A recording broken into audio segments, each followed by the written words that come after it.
going on, everyone? Welcome to another episode of the Grim Cult Society, where an awesome husband and wife duo talk about movies, talk about dreaming, and maybe making a movie. Yeah. Someday. Yep. I don't know. I'll tell you, babe. Clean ones. Clean ones, maybe. Not dirty ones. We talk about horror, and we want to make a horror movie one day. So that's what this is about, is trying to get us... We're learning and we're preparing ourselves. We're trying to stand on the shoulders of giants. Yes. I'll tell you, babe, I've been really thinking that the reason why I all of a sudden started working out was because in every horror movie, the chick has to run all the time. And I can't run. You know, the other thing is we used to joke about being Cold Creek Manor strong because that lady had to grip for quite a while. You have a hard time holding a spatula for too long. I know, it's terrible. So I was thinking, as I'm sitting here, hopefully I'll be able to get up because my legs burn so bad from the weightlifting. Dude, you just can't do that kind of shit in your 40s. It's not like it was... Well, you can. You just have to get used to it again. Yeah, I feel like I'm trying to get used to it every day. But, dang, Well, when was hard. the last time you actually worked out? And just be honest. Oh, my God. Probably... Basic training. But you weren't lifting 20 weights. years ago. You weren't lifting. Yeah, well, 20 years ago, probably. Because I was still running and stuff like that in the military, but lifting weights is a whole different ballgame. I don't think I've ever... it's never been something like hardcore that I've been about. I've watched videos and been like, okay, I can do a little lifting. See, watching videos is a good substitution. You can watch them and be pumped and jazzed, but as soon as they turn off, no. I'm good. Yeah. I got other things I need to do. So, I'm preparing myself. As we start thinking about making movies, so then that way I can actually run. Mm-hmm. I don't need to practice tripping because you're pretty good at that. I'm good at that. Yeah, it just happens. I'm freaking challenged. Yeah, and it doesn't even have to be in the script. If I need it to, it'll just happen. It just happens. And we'll keep one of the takes. It's fine. Yeah. So, that's what we're about. And today we're going to be talking about Honey Bunch. So, if you have not seen that movie, spoiler alert.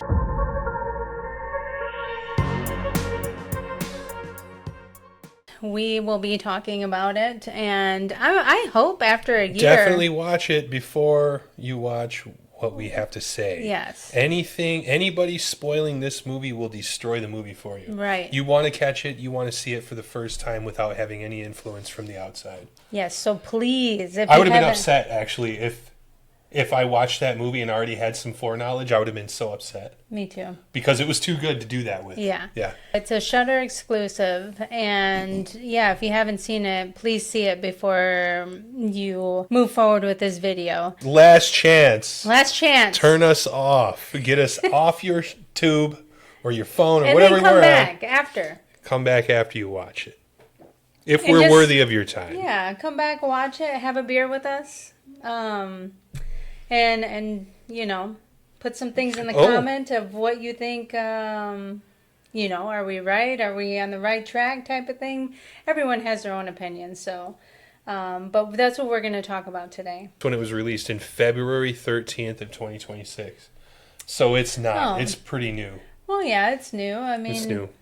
If you stay on Shudder, it's... Some people don't even have Shudder. Well, I think a lot of people probably don't even know what it is. Oh, God. Shudder's great. We love it. We love it.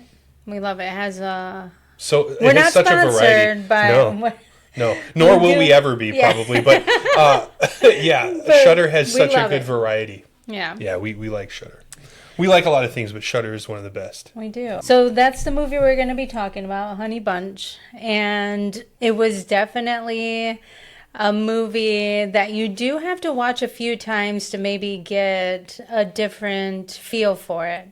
It is about a marriage. The main character, Diane, she was in a car... Well, the couple was in a car accident and Diane lost her memory. We don't know this right up front, though. We don't know it up front. It's like halfway through the movie when we finally figure it out. Or even later, isn't it? We know that she's part of some institute that she's doing rehabilitation at. She does joke about having she said to him, "Can we go upstairs and get a dementia quickie in or something like that?" It was so funny. I just can't remember what term she used. Yeah. And we watched it twice now. I know. But it's loaded with gems. So in the beginning of the movie, it does start kind of sharing that she does have some form of memory loss. Yes. Because it's showing that she's actively trying to remember things that had happened in the past, and she has a husband named Homer who is like absolutely infatuated with her, loves her to death, and I mean you see the love between them, and you see that Homer loves her. I feel like Diane, the wife, almost in a way. In the beginning, she seems to reciprocate just as much, but we're dealing with. Should I even say it yet? Yeah. We already said. What we're dealing with is, in the very beginning, someone who doesn't have the memory anymore. Right. She doesn't have the memory, so she's kind of rotten around the word love. Later on in the film, though, she does. He's trying to coax her to say, "I love you" back to him. Mm-hmm. She just flat out refuses to say "I love you" back. She thinks it's cheap if you say it. But she doesn't say it at all, which is funny. But she seems to love him just as much as he loves her in the beginning, when they're just getting there. When she doesn't have her previous memories. Yeah, when her memories are missing. Her memories are missing. You could tell, like, they're in love with each other, and they go into this institute. And then slowly she starts regaining some of those memories. And some of those memories I thought were, the first time around for sure, I was thinking, why the hell is this person even with him? Because she was nasty to him. She was nasty to him. She just would not reciprocate the verbal affection for sure. Yes. And I mean, as it kind of goes on, she does share that she's always had problem with like connection and relationships, because she is just very short with Homer, almost like kind of just a person that's just there who's married to him, and he wants so much more. He wants someone who loves him, wants somebody, he's infatuated with this person, and he wants her to be just as happy with him as he is with her.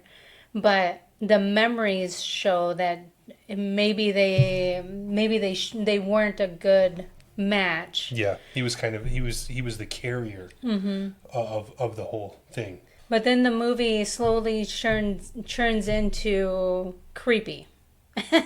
Because she's at this institute, she's regaining her memories, and she's starting to see visions. And during that time, she's also rehabilitating herself because the car accident made her legs kind of...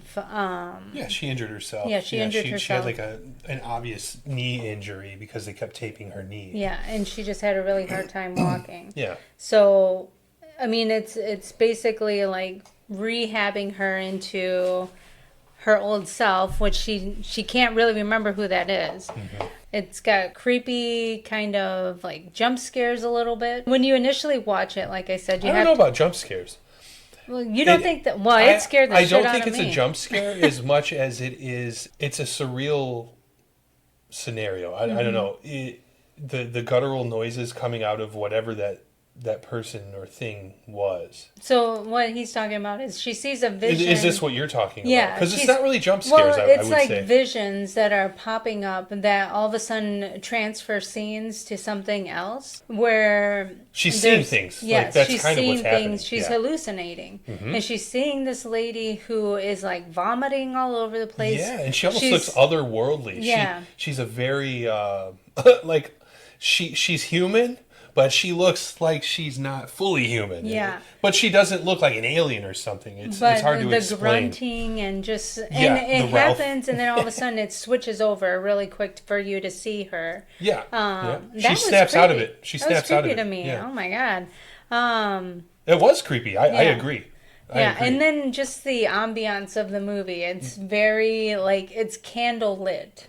A lot of it. A lot of It it feels and dim lamps. Yeah, but like all the dinner scenes I noticed were candles. I mean, it was really creepy the first time around, and I think too as we The second time around wasn't any better. well, I The thought scene with the lady that you're well, talking yeah. about, those were creepy. Yeah. They were just as creepy the second time around, even though we knew they were coming. It just looks off. Yeah. It just looks otherworldly and sounds otherworldly. She was excessively loud. Yeah, she was. For everything that was happening. And then the other figure, right, which I assume was Joan, right? She seemed to be the one helping that thing every time. The blue dress, the woman in the painting. Yeah. You couldn't see her face. She never looked, but she was always Well, like facing the... I don't think that was Joan. No? I think it was Diane. Well, it could have been. Yeah. And this movie plays with Yes. people changing sometimes. Correct. So it could have been her too, yeah. So Diane ends up regaining some of her memories. And as part of her rehab, you really get a sense like they're trying to rehabilitate her, to make her remember, to help her start walking again, so then that way she can go back home and live a happy life. There's this secret relationship between her husband and the doctor, and you don't really know what's kind of going on. You're just like, what the fuck? Why is he going off and talking to her by himself? And, off like... And his explanations never make you feel good about what's happening. It almost makes you think he's doing something wrong. And not cheating, but like going behind her back and she starts like feeling that. Yeah, she starts feeling that, like she's like, something's going on and he's not being 100% honest with me. So as the movie starts progressing, she starts really thinking like Homer's holding some shit back. And this happens like during a time when he's trying to have a picnic with her, because everyone around him is telling him, you have to tell her. And she's hearing all of this. She's hearing that he's keeping something from her. And he has this lunch with him, and she drugs his ass to take off. And then she ends up bumping into herself on the road. And this is where it starts getting kind of creepy, like creepier, because she sees her face in front of her. There's somebody who runs in front of the car to kind of stop her. And then this person who obviously has a difficult time talking is trying to kind of communicate with her and bring her to this other facility that's across the way. And during that time, she ends up crawling into a window that has 3 other subjects that look just like her. She starts kind of freaking out, and I don't know about you, but if I saw 4 of me, I would. Well, yeah. I would be like, what the hell is going on? Yeah. Here. Oh my gosh. 1 of me in the world is too much already. Okay. 4 of me, but 5, whatever it was. But then it kind of, she starts realizing that something's wrong here, something's going on, and it brings her to her last memory where they were kind of trying to help her remember, and that was the actual day of the accident and what happened. So she ends up remembering it, and that's when the whole movie started kind of getting... Like, you started becoming more informed of what actually happened. Homer was cloning his wife because he was in love with her, basically obsessed, and wanted her to continue to live, and he didn't want to live without her. So as part of this program... Well, they had her... So basically, they had her on life support. This is what we understand. Yes. When they first get to this place... He excuses himself from the dinner, the first night, the first dinner. And that's when he goes in and talks to the doctor lady. And she says, well, we have to do it tonight. And we don't know yet as the viewer what that means. But we later kind of discover that what it meant was the real Diane, the original Diane, was actually... passing. She was going to have to be let off life support. We know this is what happens because... when she gets to the waterfall... Yeah, she saw the white smoke. Yeah. And it's weird because then she was looking at her own original copy being cremated. But she didn't know that. She didn't know that. But we don't know either. We don't know either. And we don't know until there's another character that has his daughter. that is also at the Institute trying to regain her memory and trying to regain her abilities, and she ends up passing. And that's how you find out that when she's being burned, her father's actually standing at that opening watching the white The smoke. smokestack, yeah. And then you're just kind of like, oh. But you know what's funny? The first time we watched it, and that's why the second watch was, it was so necessary. important. Yeah. Because the first watch, I didn't even catch the smokestack. The first time she was there, I had no idea. Yeah. So that helped open that one up. But so yeah. there's two facilities. There's one that houses the clones, and then the other facility brings the individual basically up to par. Yeah, whichever one is the closest to being the real original. Person. Yeah, because obviously when you clone things, which I'm guessing that's what this was, it's never really stated that it's cloning, but it kind of is. It's obviously cloning. Obvious. You get some bad copies. You get some copies that are mutated, essentially. Some that have inabilities to speak, for example, or they're out of it, you know. So. Yeah, it's like a really selfish kind of. Well, I don't. No, I get the point. I get the whole love angle. Yeah. But you're never gonna. You have to let things go. It's very selfish to try to keep something in the world when it's their time. I guess so. Yeah, it's a mess. I mean, I don't know. I think the second time around, like the first time for sure. Super freaking creepy. It was beautiful though. It was absolutely beautiful film. Very artistic. I was telling you I hate that whole term. What is it? Like elevated horror? Yeah. I don't think that's a great term. But I would say if anything like elevated horror existed, this would fall squarely in that category. It was very artistic. It was well done. It was beautifully filmed. The colors that they used, it just made you feel like you were actually there. Like you were just kind of... It was easy to immerse yourself, and get lost in everything that was going on. It was beautiful. And I think the second time around, it made me feel like it was the most beautiful love story ever. Yeah, it's like whimsical. Yeah, because I think when you're able to watch it through and you understand, like Homer is like so in love with this person, and he's just like, I just can't live without her. And going through everything, I mean, basically like sold off his freaking life in order to make this happen. You know what's funny though, if you got to think of it from the other angle, yes, there was an accident. He had nothing to do with that. But after the accident, he got to do as many iterations as possible to get her to where he wanted her to be. I know. It was almost kind of a... Do you get what I mean? Yeah. He kept saying, that's not a good copy, that's not a good copy, that's not a good copy. We keep making copies. Yeah. They got all the way to something like 5. The number's never said, I don't think. Is it said? 5. She's number 5. Is it 5? Okay, so the number is said. No, the number 3 one says, okay, number 5, get out of here. When she comes and initially like sees everybody and... The yellow shirt? The one that was trying to save them from the evil one, the mean one. Oh my god, the mean one. Yeah, which was probably so. It's almost like a smattering of the personality of the original in different forms. Right. Like this one has all that personality. This one has all that personality. The last one had more of her original personality, but she was clearly more loving. Yes. Which is what he wanted. So like that was the perfect stopping point. He didn't really have a choice because of everything that went down.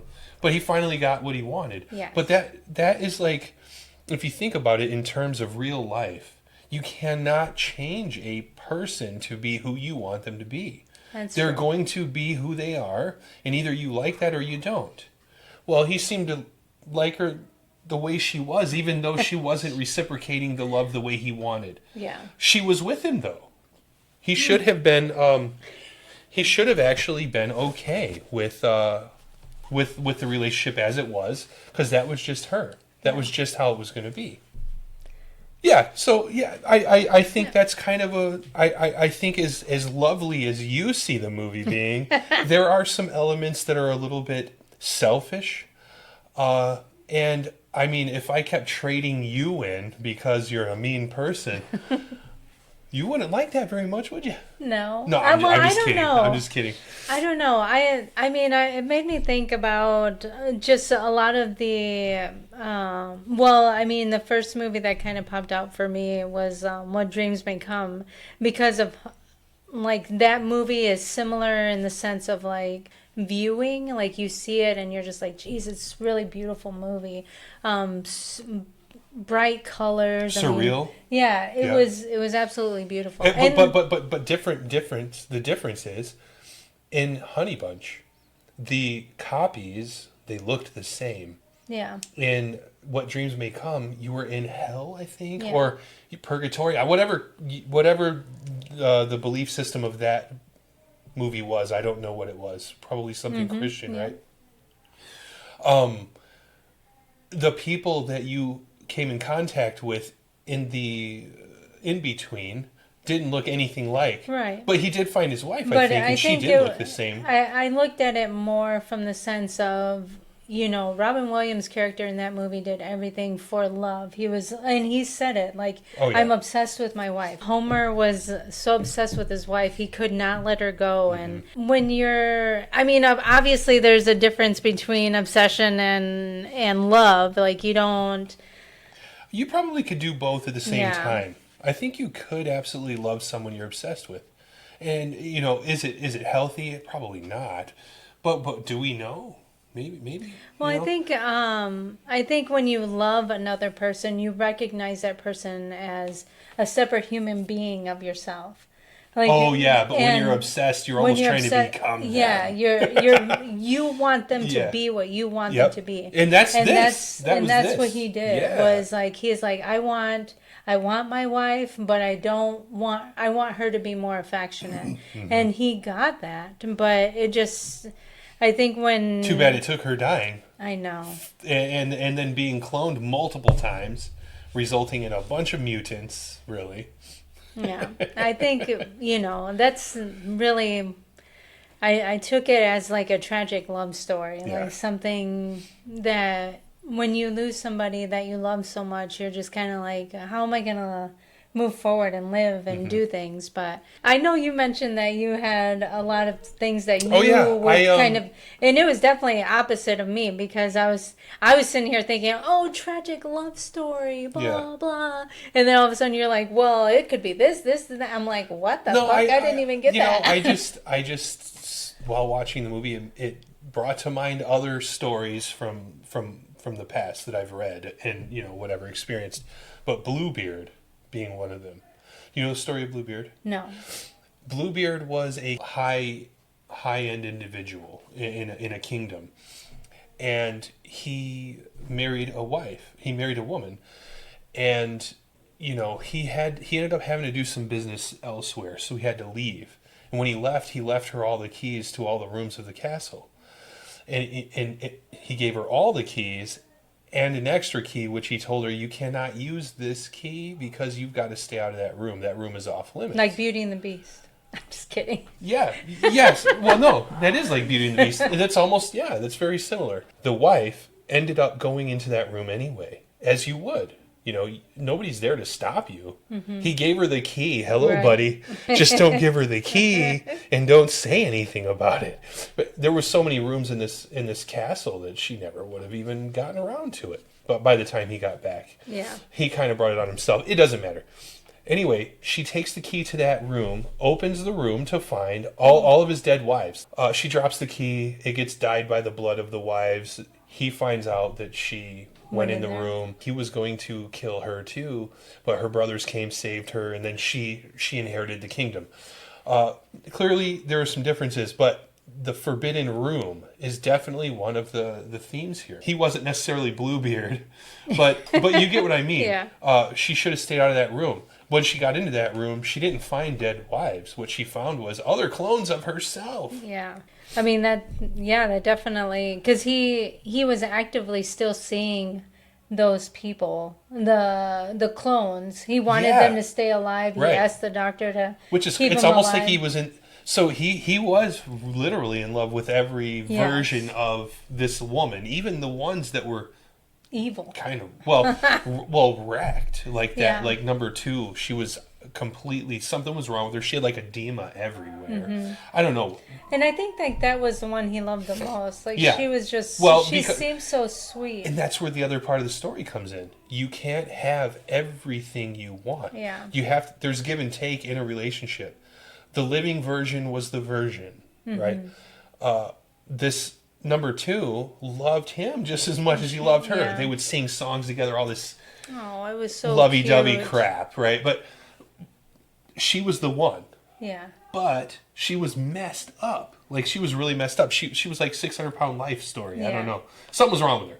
I don't know what it was, but it was a bad mutation. Okay. Then I thought about another story, Euripides' story, Alcestis, where a woman dies in place of her husband.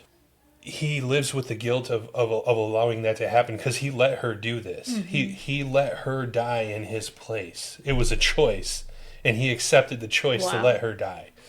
Now, clearly, that wasn't the goal that Homer had in this movie. No. He didn't want her to die in the first place, but it was inevitable.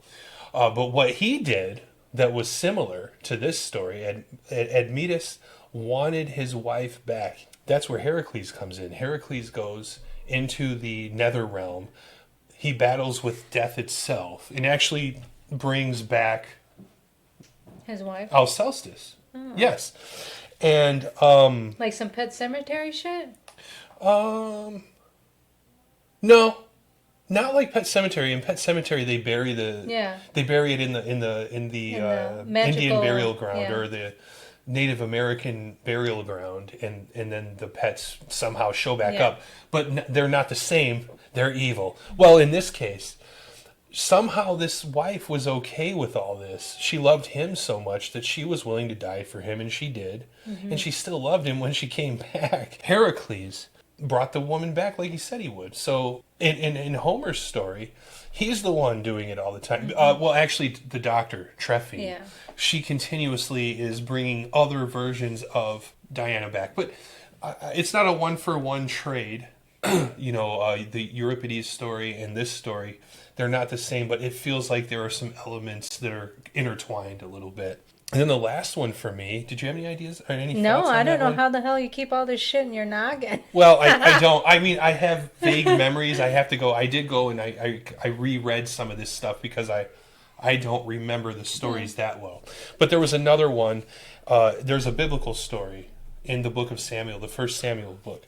Saul goes to a woman, this woman in a village who she's known as like a necromancer type. She could speak to the dead, whatever the case is. He goes there because there is a problem, and he wants to seek the guidance and the knowledge of Samuel, who's a prophet, who is passed. He's dead. He wants to reach Samuel to get the information he needs to fix whatever the issue is. The witch herself, I'll use the word witch. It's never said that she's a witch. She's like a soothsayer. She's like a necromancer. Not a necromancer even. She's someone who some people might call it dark arts that she was into. She could speak with the dead. Saul himself outlawed it, banned it, and said anybody who does this is you'll be gone. sentenced to death. Yes, you're sentenced to death, and that's it. But she's like, I don't want to do it because you said it's against the law. I see a lot of lawbreakers around here, but I ain't one of them. Yeah. Anyway, so in my mind, Dr. Trephine was the Witch of Endor, right? Yeah. Homer, I don't know how he found her. I know. I wish they would have. They didn't really talk about any of that. But Homer finds her, and he tasks her with bringing his wife back. Samuel was not happy that Saul did that. So no, it didn't work out in his favor at all. It was bad. It was a bad idea. The movie did like a complete 360. It started on the beach. She was the one that was messed up. Now, was the one at the beach? It was. Was that the original girl? I think it was like a foretelling of like maybe saying this is what could happen. Like it's just like obsession of love type of thing. Like No, I mean which Diana? it wasn't any of them. It was none of the clones. No. It was the original then. Yeah. After the accident. Maybe. Well, she was in okay shape then. Yeah. That's so weird. What did she end up? Or it could have been the second one that was. I think it was. Up. I think it was the second one. Had she had the droop that Yeah. the second one had. The second one had a bunch of other problems too. And I mean, but that could have been later. He wasn't intentional. I think it was just showing that he could carry her and he loved her, and she wanted to maybe see the beach and wanted to be in it. Yeah. But he did that. Yeah. They did that together, and at the end of the movie, the role was reversed. Yes. Homer was carried. Uh-huh. Oh, there is another thing. Okay, I read a book about 3 years ago, Rebecca. Yeah, so Mandalay burns down completely, and so does Retrovail at the end of this. And they were like doing some type of skit about it. Yes. Yeah. That's what even made me think of it. It was interesting because they were role playing Miss Danvers. Yeah. Who is a character in the book Rebecca. The interesting thing is Miss Danvers was not a fan of Maxim's new wife, and her whole goal kind of throughout the book was to keep everything exactly as the original wife had it, to the point where she was trying to turn the new wife into the old wife almost, which is really interesting because this story is it's cloning the wife over and over again, right? Which it's a little more one for one in this movie, but at the end, when Maxim is being questioned about the death of his first wife, him and his new wife come back to their home, which is like this beautifully large estate, Mandalay, and it is burning down. Mrs. Danvers burned the place down. That's how that movie ended. Which is how this movie ended. The Retrovail or whatever was being burned to the ground. Well, it was being burned down because one of the individuals who were paying for cloning was told no. Yeah, Joseph. And he was like, fuck it. Oh, that was another. I'm taking this down. That was another interesting thing, and this is just me overanalyzing crap as I do. This is so funny. He had a crutch, it was on fire. I don't know how long he carried that thing around for but it was burning like a torch the whole time. Yeah. And then he used that to start the fire that took the place down. I saw the burning crutch symbolically. He was losing his daughter. Yeah. He could not bring her back. She was kind of a crutch for him. For whatever reason, he couldn't see life going forward without his daughter in it. She was his crutch. She was gone. The crutch was burning. Do you get what I mean with this? The whole symbolic kind of meaning behind a crutch. Some people drink. Some people are codependent with other people, and that was the case of the father. But his burning crutch was him actually losing his crutch. Now he was going to have to go on and try to figure out life without the thing that kept him happiest, because clearly his daughter kept him happy. So yeah, that was just some silly thing I saw. He decided that he couldn't live without her, so he died with her. That's right, burning. Yeah. He started the fire with his crutch, and he went out with his crutch. Yeah. Yes. Yeah. So I don't know. That was just something I got from that part of the story. I don't know what you think about that. Yeah. That's a good one. I haven't read any of these stories before, so I... Oh, like Rebecca? Yeah.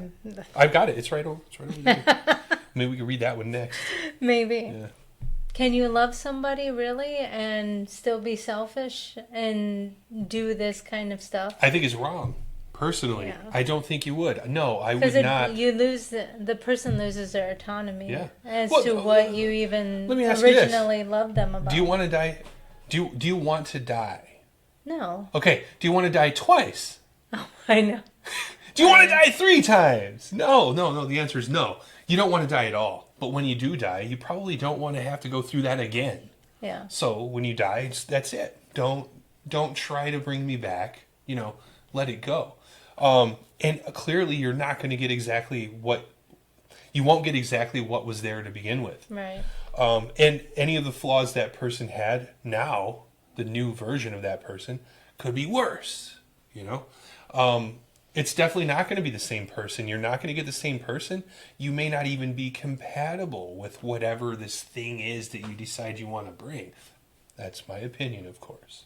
For Homer, he was in love with her, and that was his everything. I mean, to lose something and then not know how to move forward, I mean, it's almost like if this option presented itself, it's like, well, I guess we could give it a shot. Right. I'm sure you could. So, I mean, I'm sure you wouldn't even have to it's really... creepy. Well, you probably wouldn't even have to convince yourself. No. As far as, like, you probably wouldn't even be thinking that this is not a great idea. Mm-hmm. You're probably you're in the moment. You're thinking, oh, wow, she'll get a second chance. I'll get a second chance. Yep. We can live happily ever after, finally. Let's try it. You know, you're probably not thinking of all the No, because you're grieving, you're thinking, yes. And are we ever rational while... No. Some people are really good at being rational through everything, but others really are not very rational and are quite illogical when they're going through something traumatic. Yeah. People might make some pretty crazy decisions. If the option is thrown their way, they probably would make the absolute worst decision just because in their mind it's not a bad idea. Mm-hmm. This is good. This is a good thing, I would imagine. I mean, anybody faced with the opportunity to keep someone they love around longer is probably foolishly going to say, yeah, let's do that. Yeah. Well, I don't know. Some people might be happy with that and say, you know, they had to go when they had to go, and that's when it happens. I don't know. But I know, like... It would be weird to, I mean, for us, I mean, we're like almost like best friends and... Almost. Well, I mean, we're best friends, but we're also... what am I, like clone number 2? Almost. Well, and I always think, too, where, you know, they also touched on soulmates in this movie and how they really... And he said that they should be... They should be stabbed in the eye or something. I can't remember what he said, but... He essentially said anybody who believes in soulmates should be... But, like I said, I think he was downplaying. Because he absolutely is somebody who believed in that. Yes. But when he was sitting with a clone, I think his thought was he didn't know if it was going to be old Diana. He didn't want to push Diana away with his too lovey-dovey stuff. Yeah. So that's my thought on that. But, I mean, I don't know. If somebody presented that for me, that would be tough. Because I'd be like, I wouldn't want to be with anyone else. It's just, and if somebody was like, well, you can clone him, I'd be like, shh, let me think about that. If I can make you like God does, then all about that. You would create a golem. You'd create a monster. No. But I don't know. What do you all think? Would you recreate, clone somebody that you love or would want in your life longer? So essentially you would do it potentially. I would potentially do it. I would not. And that's not, in your mind, I sound bad. No. Huh? I think for me, because I've always been more risky, and I'm over here in my mind. I'm thinking, okay, well, if the clone didn't come out the way I wanted it to, I could train it. You know. Well, but we know from history and in psychology, when you get into a relationship with anybody, never get into a relationship with somebody for things that they don't already possess, because you cannot change somebody. Yes, people change a little bit, but if there are certain features that this person has that are just kind of them, you're probably not going to get them to stop being that way. Right. So it's a bad idea. Right. You cannot train someone to be who you want them to be. Yes, generally in good relationships, people kind of come together. Mm-hmm. They change some of their behaviors kind of naturally, but you would never want to get into something if somebody has something that's really kind of horrible in your eyes, thinking that you're going to be able to change them from that, because you can't. Yeah. You cannot. Yeah. And it would be your fault. It would be 100% so. your fault when you finally realize, I'm never going to change this. Yeah. You couldn't from the start. That is just who that person is. Yeah. Well, I don't know what I would do. And hopefully, I never have to worry about that. Don't bring me back. Hopefully we just die in our sleep. I don't want to die 2 times. You know die what I mean? in our sleep together, and we're old as hell. And yes, just don't wake up one morning. Yeah, that's what I think. That's what I hope so. And I got to go first. You always say that, yeah. Yeah, because I want you to watch me go. I'm just kidding. That's so sweet. No, I can't see you go. I can't. Yeah. Well, thanks everyone for listening. If you've seen the movie and have come up with the same ideas, I hope you saw the movie. Well, before I you hope watched us talk movie. about it, because we just wrecked it. We wrecked it for you. I'm gonna make sure to put an extra screen in the front.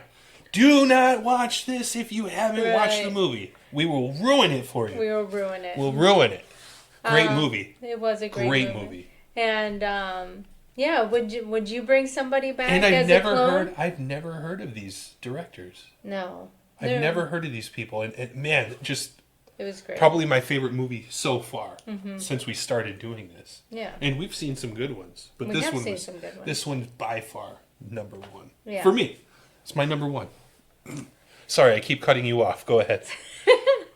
All right, everyone. Thanks, and have a good night. And we'll see you in the next episode. She's going to clone me for something that doesn't interrupt every time she talks. Bye-bye.